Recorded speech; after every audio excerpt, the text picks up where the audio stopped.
सभी मित्रों को नमस्कार करता हूं, सभी मित्रों का अभिवादन है। मित्रों, मेरी एक नई कविता बदली हुई राजनीति, विशुद्ध रूप से राजनीति पर आधारित कविता है। इससे पहले मैंने कभी राजनीति पर आधारित कविता नहीं लिखी और अभी भी मेरा लिखने का कोई इरादा नहीं था, चूँकि राजनीति मेरा विषय होता ही नहीं है। लेकिन मन में विचार आते रहे, मैं मन में आए विचारों पर कोशिश करता रहा, उनको नियंत्रित करने की, उन्हें अवॉइड करने का प्रयास करता रहा। लेकिन आखिरकार मन हावी हुआ और मेरी कलम ने उनको एक कविता का रूप दिया। मैं अपनी कलम को रोक नहीं पाया और वैसे भी कलम को रोकना नहीं चाहिए, क्योंकि कविता राजनीति के साथ साथ पूर्ण रूप से सच पर आधारित है और सच हमेशा कड़वा होता है, इसलिए कविता भी थोड़ी सी कड़वी है। अब अगर ये किसी को कड़वी लगती है, किसी को चुभती है, तो मैं पहले ही क्षमा प्रार्थी हूँ और ये मुझे पता है कि चुभेगी ज़रूर। लेकिन मुझे भी अभिव्यक्ति की आज़ादी है, वो संविधान मुझे भी अधिकार देता है। तो इसके 9 भाग पहले प्रसारित हो चुके हैं, 10वां भाग और अंतिम भाग लेकर के आज मैं आपके सामने आया हूँ। अभी ये अंतिम भाग है, आगे इसमें भाग बढ़ते या नहीं बढ़ते वो मुझे नहीं पता, लेकिन अब तक जो इसके 10 भाग लिखे हैं उसमें अंतिम भाग लेकर के मैं आपके सामने आया हूँ। कविता कुछ इस प्रकार थी। माना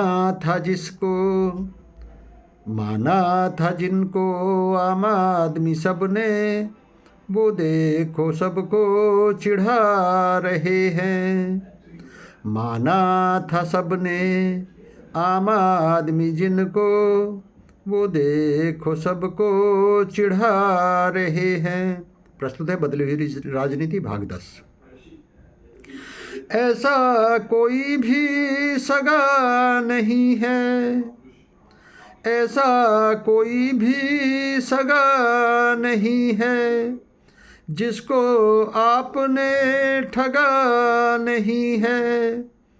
ऐसा कोई भी सगा नहीं है, जिसको आपने ठगा नहीं है। दिल्ली का खुद को बेटा बताकर, दिल्ली का खुद को बेटा बताकर, अब दिल्ली का दूल्हा बता रहे हैं। माना था सबने आम आदमी जिनको, वो देखो सबको चिढ़ा रहे हैं।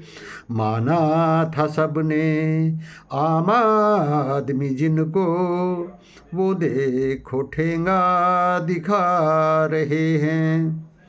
मित्रों, कैसी लगी कविता कमेंट बॉक्स में आकर के ज़रूर बताना। यदि कविता आपको अच्छी लगी हो, कविता को लाइक शेयर कर देना, हो सके मेरे चैनल को भी सब्सक्राइब कर देना।